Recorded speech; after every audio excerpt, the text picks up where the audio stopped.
नमस्कार, NockingNews.com में आपका स्वागत है। मैं हूं गिरजेश वशिष्ठ। आज हम एक पॉजिटिव वीडियो बनाने की कोशिश कर रहे हैं। एक ऐसा वीडियो जो अहमदाबाद हादसे के बाद मेरे और आपके समाज के लिए बहुत ज़रूरी है, हमारी जानकारी के लिए ज़रूरी है, हमारी जागरूकता के लिए ज़रूरी है। आज हम समझने की कोशिश करेंगे कि अब इस अहमदाबाद के हादसे के बाद क्या विमानों में यात्रा करना सुरक्षित रह गया है? क्या रेलें ज़्यादा सुरक्षित हैं या विमान रेलवे के मुकाबले ज़्यादा सुरक्षित है? इसके साथ साथ हम शुरुआती जो जांचें हैं, जो चीज़ें हैं, अभी तक जो तथ्य सामने आए हैं, उनको भी समझने की कोशिश करेंगे कि ये हादसा आखिर क्यों हुआ होगा, क्योंकि अब थोड़ी तस्वीर साफ होने लगी है। और ये सबसे ज़्यादा ज़रूरी समझना है कि इस तरह के हादसों के बाद हमारा जो पूरा देश है, हम लोग हैं, आप लोग हैं, हम सबके मानस पे जो असर पड़ा है, हमारे परिवारों पे, हमारे घर के बड़ों पे जो असर पड़ा है, उन्होंने सोचने के पैटर्न में कैसा बदलाव किया है, वो किस तरह से नए तरीके से अब सोचने लग गए हैं। वो सोच सही है या गलत है, इस पे भी बात करने की ज़रूरत है, क्योंकि ये एक मामला अहमदाबाद से बाहर पूरे देश में हम सब के बीच में चर्चा का विषय है और कुछ नई चिंताएं इसने हमारे सामने खड़ी की हैं। पहले तो अब आपको पता चली गया है कि अपडेट क्या है कि जो आखिरी शब्द थे पायलट के, उसका कहना यही था कि विमान जो है वो ताकत ही नहीं आ रही है, थ्रस्ट ही नहीं आ रहा है, उसको हम उठा ही नहीं पा रहे हैं, उसमें दम ही नहीं है, ताकत ही नहीं है, वो ऊपर जा ही नहीं रहा है। ये 3-4 शब्द उसने कहे, नो पावर, नो थ्रस्ट, और बार बार मेडे मेडे मेडे उसने 3 बार कहा, ताकि मतलब ये इमरजेंसी है, ये उसने एटीसी को बताया। यानी आप अगर स्कूटी देखो तो जितनी भी रेस दो वो आगे नहीं बढ़ रही है। अगर आप गाड़ी देखो तो आप रेस पे रेस दिए जा रहे हो और वो खिसकने को तैयार नहीं है, चढ़ाई नहीं चल रही है। और स्कूटी और सड़क पे तो आप ब्रेक लगा के खड़े हो सकते हो, वो हवाई जहाज में है और वहाँ हवाई जहाज में वो आदमी कुछ नहीं कर सकता, लाचार है। उसके पास एक ही रास्ता है, विमान को ऊपर लेके जाए, लेकिन विमान जो है वो उसके ऊपर इंजन का जोर ही नहीं लग रहा है, वो कुछ भी कर रहा है, विमान नीचे आ रहा है। यानी इंजन जो है उसको ताकत ही नहीं दे रहा है। ये हुआ था। अब ये कैसे हुआ, क्योंकि इसके पीछे बहुत सारे लोग बातें बता रहे हैं, बहुत सारे अनुमान लग रहे हैं। आप सुन चुके होंगे ज़्यादातर कि उसके इंजन के अंदर ताकत शायद इसलिए नहीं थी कि जब शुरू में विमान उड़ने वाला होता है तो एक शीट आती है पूरी की पूरी, कहाँ से? हवाई अड्डे से आती है। जो ग्राउंड हैंडलिंग स्टाफ होता है वो पूरी की पूरी इनको रिपोर्ट देता है कि भाई हमारा इतना लगेज का वजन है, इसके अंदर इतना ये है, 1.25 लाख लीटर के करीब उसमें तेल था, ईंधन था, उसका भी वजन होता है। तो ये सारी जानकारियाँ विमान को पायलट बताता है, उसमें फीड करनी पड़ती है। अब वो पहले वाले ज़माने चले गए, अब सारी चीज़ें बहुत ऑटोमेटेड हैं, ताकि विमान उसी हिसाब से ताकत लगाएगा, उसी हिसाब से ईंधन खर्च करेगा। तो कुछ लोग कह रहे हैं कि वो डेटा शायद गलत हो गया, मिसकैलकुलेशन हो गया। कुछ लोग कह रहे हैं कि लगेज ठीक से नहीं रखे गए थे। और एक सबसे ज़्यादा खतरनाक चीज़ जो बार बार लोगों के दिमाग में आ रही है, वो ये आ रही है कि जो टोंटी होती है ना, मतलब आप समझिए कि जो मोटरसाइकिल के अंदर होती है, जब फ्यूल टैंक से बाहर निकले तो पहले पुराने ज़माने में स्कूटर में भी होती थी, एक ऐसे टूटी लगी होती थी, उसको घुमा देंगे अगर आप, वॉल्व होता था एक, तो वो तभी तेल नीचे आएगा। मोटरसाइकिल में अभी भी होती है। तो ऐसा लोगों को लग रहा है वो बंद तो नहीं थी। तो ये सब चीज़ें जो हैं ये अडानी जी के हिस्से के काम है। लेकिन आज हम इस लापरवाही से भी अगर बड़ी दुर्घटना हुई है तो आज ये तो सोचने का बनता है, दिमाग में आता है, सबके आता है कि भाई हवाई जहाज जो है वो चलना अब सेफ है कि नहीं है। मेरी पत्नी ने भी कहा कि बेटा मेरा जो है अब वो जाएगा बाहर पढ़ने तो उसको हवाई जहाज से नहीं भेजेंगे, अब तो ट्रेन से ही जाएगा भैया। तो मुझे कौंधा कि इस सवाल के उत्तर ढूंढने चाहिए। क्या वाकई एक दुर्घटना के बाद जो हम सोच रहे हैं, इससे हमें ये फैसले बदल देने चाहिए, इतने बड़े फैसले लेने चाहिए कि हम हवाई जहाज से ना जाएं? तो जब डेटा पे आप काम करते हो तो कुछ चीज़ें सामने आती हैं, और ये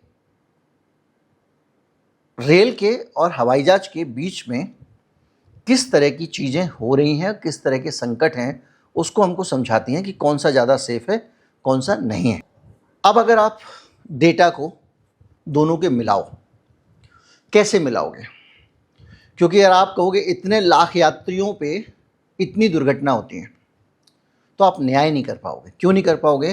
क्योंकि रेलवे में यात्री बहुत ज़्यादा होते हैं।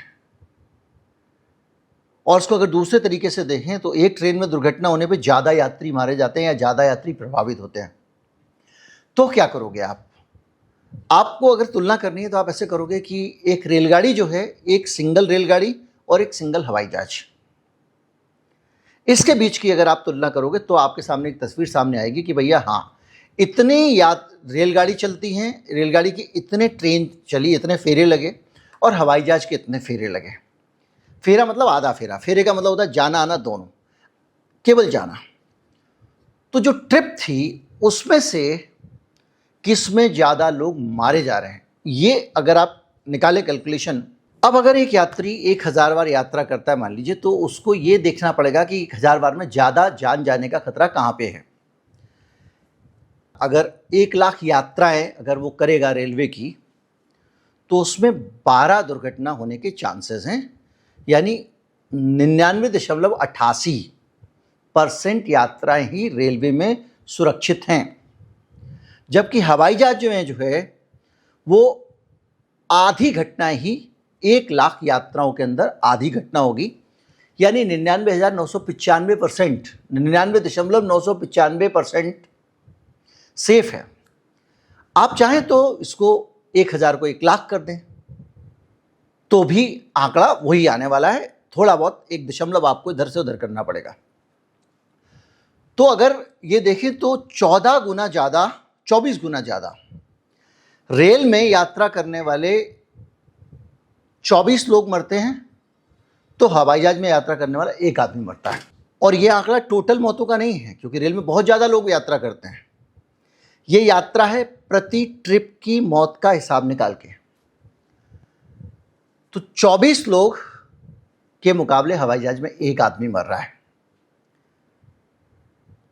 इसी तरह से अगर आप देखें हवाई जहाज में जो है 1 लाख यात्राओं में आधी घटना होती है। इन सारी चीज़ों को अगर आप छोड़ दें, इनसे आगे अगर आप बढ़ें, अब अगर हम आंकड़ों पे जाएं और देखें कि हमारी जो रेलवे है और हमारा जो हवाई जहाज है हमारे देश के, बहुत सारी चर्चाओं के बावजूद, आलोचनाओं के बावजूद, तो किससे जाना ज़्यादा सुरक्षित है? अगर मुझे यात्रा करनी है तो मुझे क्या प्रीफर करना चाहिए, हवाई जहाज या रेल? डर तो लगता है भाई, ऐसे ऊपर से हवा में से जाता है, कभी कभी टर्बुलेंस आ जाता है, दचके लगते हैं, ऐसे सड़क के ऊपर खड़ खड़ खड़ गाड़ी चला दी गई हो। लेकिन दोनों में बावजूद इसके हमारे देश में वही एयर इंडिया भारत सरकार का चलता रहा है, सब कुछ मिला के, इंडिगो भी, सब कुछ वही है। हमारे यहाँ पे जो दुर्घटनाएं हैं छोटी बड़ी रेलवे में, 1 लाख अगर यात्राएं हैं, 1 लाख व्यक्तियों में 1 लाख यात्रा में 12 दुर्घटना होती हैं रेलवे में। और इसी तरह से हवाई जहाज में अगर आप जाएं तो आधी दुर्घटना होती है। 1000 यात्राओं में दुर्घटना की संभावना 0.12 है, जबकि हवाई जहाज में 0.005 है। यानी समझिए कि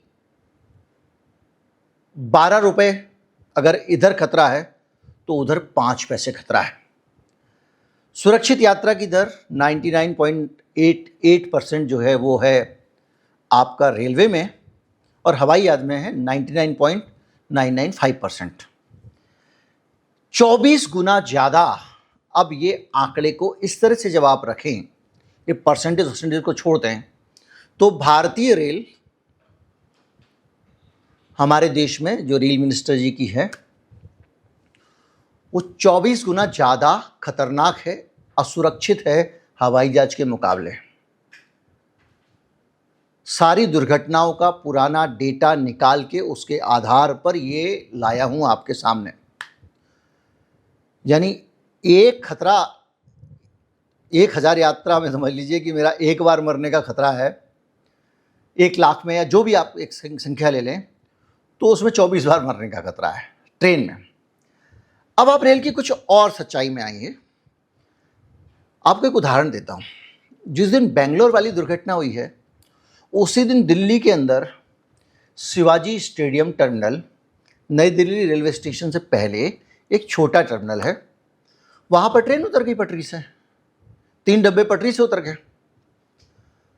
चूंकि बहुत लोग मरे नहीं, लेकिन खतरा तो है, हाथ पांव तो टूटे होंगे। इन घटनाओं को तो कोई काउंट ही नहीं कर रहा है ट्रेन में।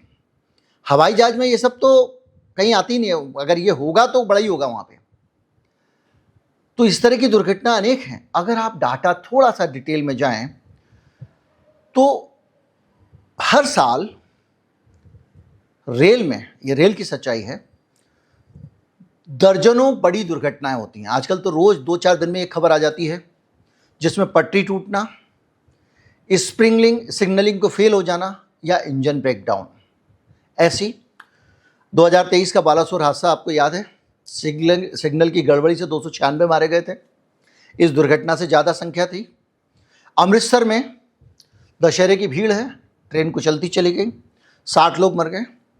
48 बड़ी दुर्घटनाएं रेलवे बोर्ड के मुताबिक 22-23 में रिपोर्ट हुई हैं। अब ये वो जो हैं जो रिपोर्ट हुई हैं, जो दबा दी गई, इधर उधर चली गई, उसका तो कोई हिसाब ही नहीं है। ये भारतीय रेल है। हवाई जहाज में आप नहीं दबा सकते। हवाई जहाज में 1 सेकंड का डिले और 2 मिनट का डिले भी जस्टिफाई होना चाहिए, सब एकदम रिकॉर्ड पे है। अगर आप हवाई जहाज का पहलू देखें, 4 से 9 लाख लोग रोज हवाई जहाज से यात्रा करते हैं, और टीजीसीए और एयरक्राफ्ट एक्सीडेंट ब्यूरो जो है, उसकी रिपोर्ट कहती है कि 2022-23 में एक भी ऐसा एक्सीडेंट नहीं हुआ जिसमें किसी की जान गई हो। 2000 से 2023 के बीच में 23 साल में 5 बड़ी दुर्घटनाएं हुई हैं जिसमें 900 लोगों की जान गई है। यानी हर साल 40 से 45 मौतें बस नहीं होती है, कितनी छोटी भी दुर्घटना हो, लेकिन यहाँ पर ये आंकड़ा लेकर हम चल रहे हैं, संख्याओं के तौर पर देख रहे हैं। इसके अलावा छोटी छोटी दुर्घटनाएं, जैसे चिड़िया हिट कर गई, इंजन में दिक्कत है, लेकिन हवाई यात्रियों को उसका कुछ नुकसान नहीं हुआ या पता नहीं चला, वो अलग हैं, लेकिन उनको सुरक्षा प्रोटोकॉल में रिकॉर्ड किया जाता है, इसलिए वहाँ रिकॉर्ड में है। अब अगर आप सुरक्षा इंतज़ाम की बात करें कि मैं अगर जा रहा हूँ ट्रेन में, एक्सीडेंट को छोड़ दीजिए, तो मैं कितना सुरक्षित हूँ, तो सुरक्षा जांच रेलवे में अक्सर नहीं होती है। बड़े स्टेशनों पे चले जाओ, नई दिल्ली चले जाओ, तो वो आपके बैग वैग मशीन में जांच करते रहेंगे, लेकिन अगर आपके पास बैग नहीं है तो आप टहलते हुए अंदर घुस जाओ स्टेशन में, कोई रोकने वाला नहीं। मुझे तो आज तक ये समझ में नहीं आया कि स्टेशन में घुसते समय जांच करते हैं, निकलते समय भी तो करो भाई। देश की राजधानी है, कोई वहाँ से बम लेके आया, की लेके आया, जांचो तो उसको।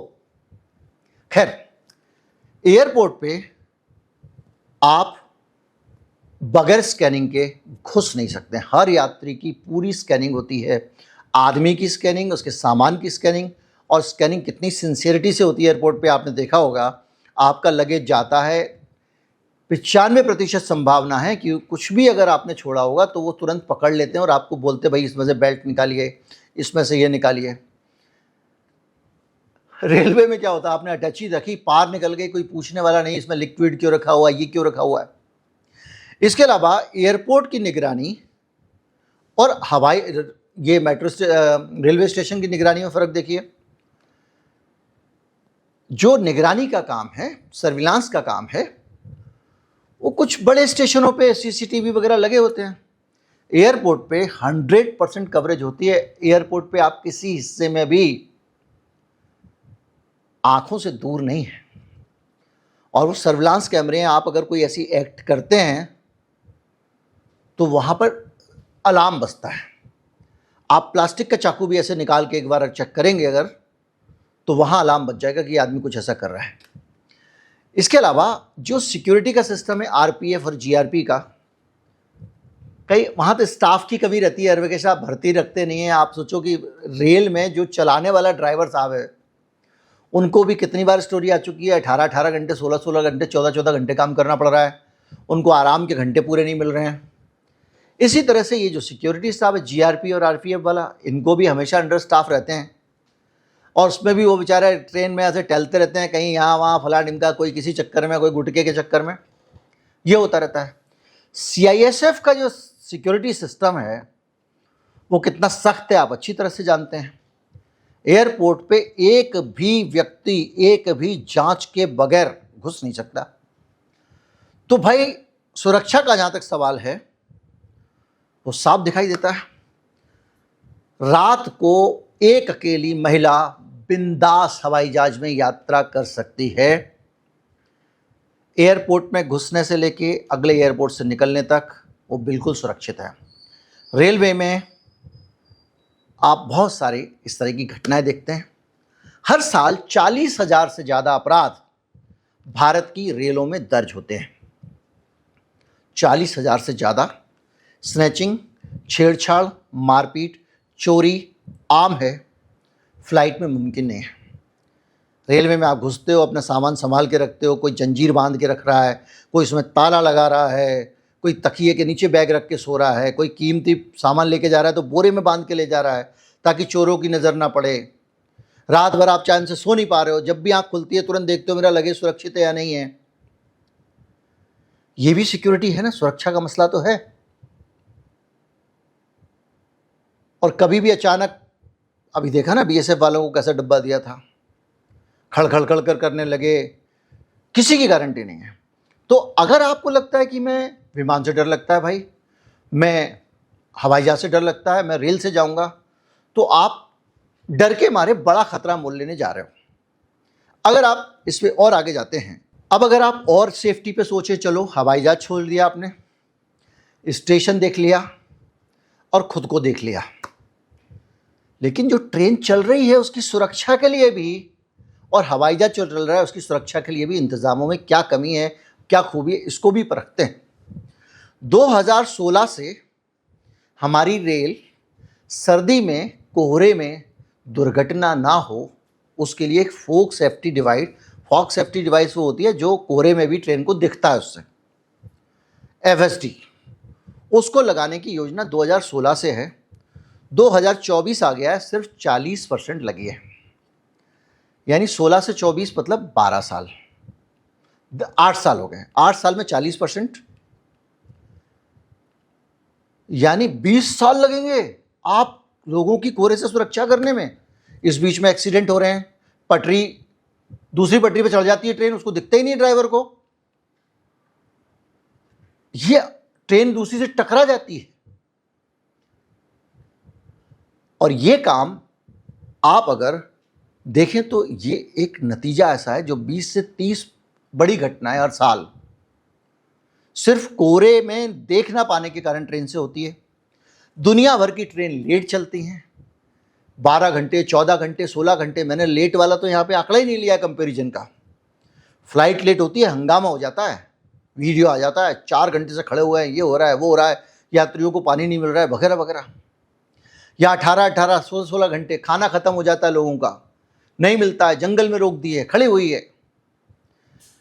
कोहरे में घंटों यात्री फंसे रहते हैं। लेकिन सरकार ने अब तक जिस तरह से सारा बजट घसीट के रखा हुआ है, पहले पता चल जाता था रेलवे घाटे में, मुनाफे में, अब तो उसको केंद्रीय बजट में घोल दिया मोदी जी ने। आपको पता ही नहीं चलेगा रेलवे घाटे में, मुनाफे में। जो आपको अश्विनी जी कहते हैं वही सही है। अगर आप हवाई जहाज पे जाएं, वहाँ पर जो चेतावनी सिस्टम है वो इतना स्ट्रॉन्ग है कि विमानन में कोहरे से निपटने के लिए कैट 3 रनवे लग चुके हैं दिल्ली, जयपुर, लखनऊ, अमृतसर जैसे एयरपोर्ट पे, जिसमें 50 मीटर तक का भी दिखता है। पायलटों को खास तौर पे कैट 3 ट्रेनिंग है और वो उस तरह से अच्छी तरह से जानते हैं, और जब भी मौसम ख़राब होता है, उनको पहले से मौसम बड़ा ख़राब होता है, तो उसी हिसाब से वो फ्लाइट उड़ती है या नहीं उड़ती है। वो घुसते नहीं हैं कि संकट में फंस जाओ। हवाई अड्डों पर बाकायदा इंस्ट्रूमेंट लैंडिंग सिस्टम है जिसमें स्मार्ट विजिबिलिटी सिस्टम है और तकनीक लगातार अपग्रेड है। जैसे कोई नई टेक्नोलॉजी आती है जल्दी से वहाँ पर आ जाती है। घने कोहरे में विमान उतर सकते हैं, ट्रेन को लेकर जोखिम है।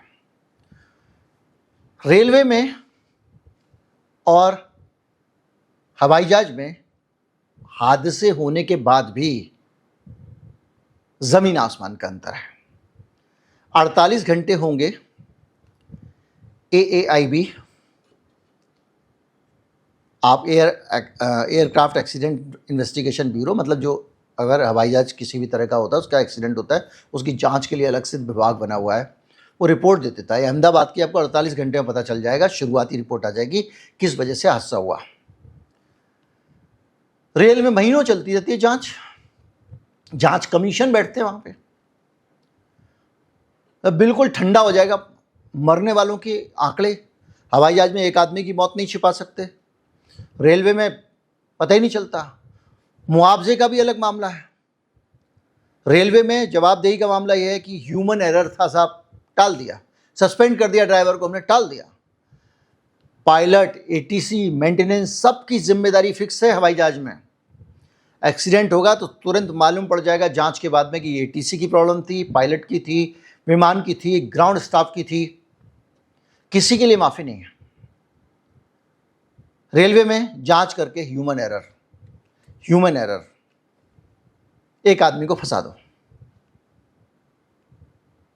इन सारी चीजों के बीच में अब आप देखें कि किस तरह से लगातार हमारी जिंदगी को भारत की रेल कम आंक रही है। मैं आपको जब ये कंपैरिजन कर रहा हूं तो मैं आपको अवेयरनेस तो ला ही रहा हूं कि आप इतनी बड़ी दुर्घटना से डर रहे हैं, जायज़ है डरना, क्यों डरते हैं, क्यों डराते हैं, ये भी अब आगे समझेंगे।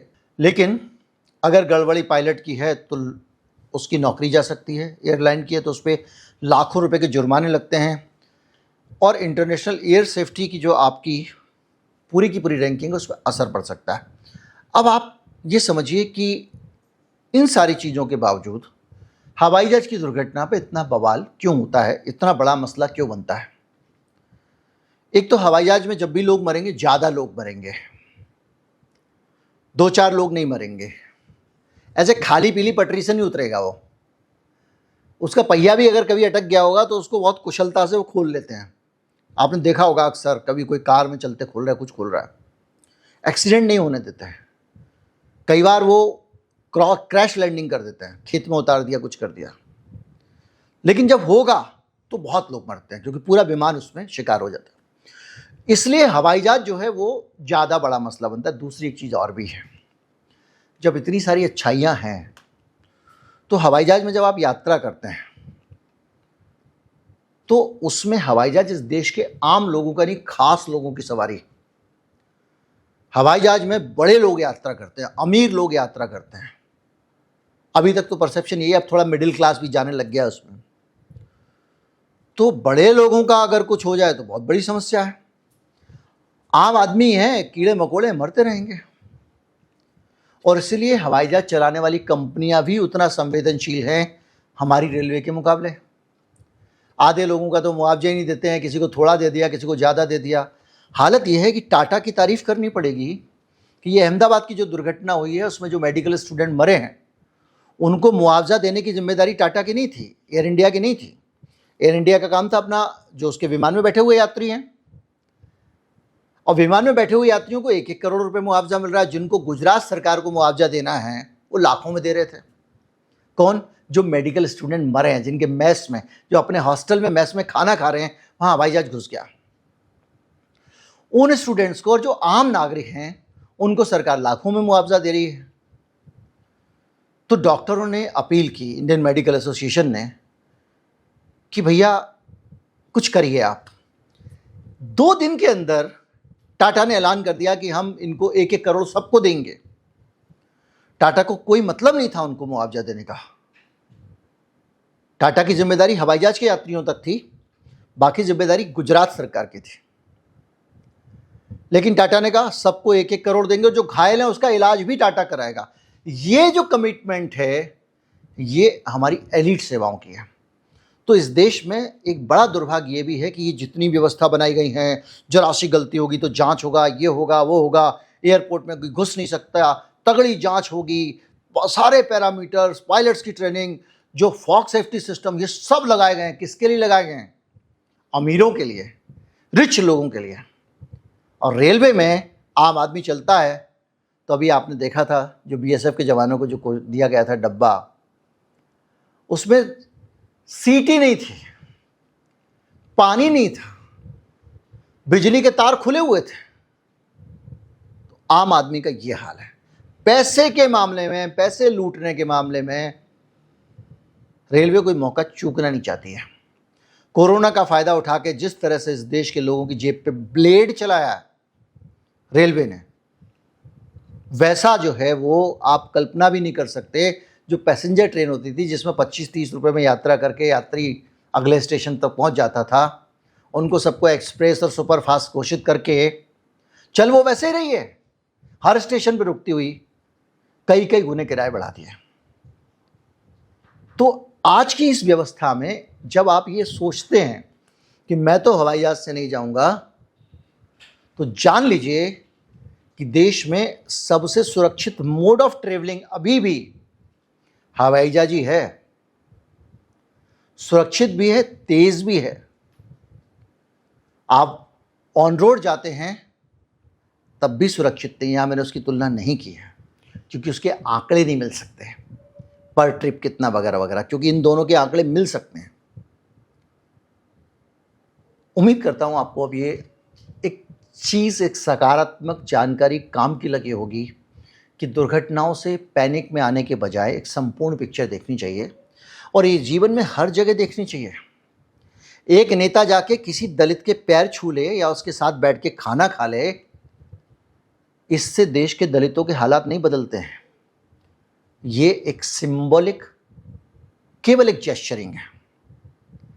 इसी तरह से हवाई जहाज के मामले में भी जेस्चरिंग है।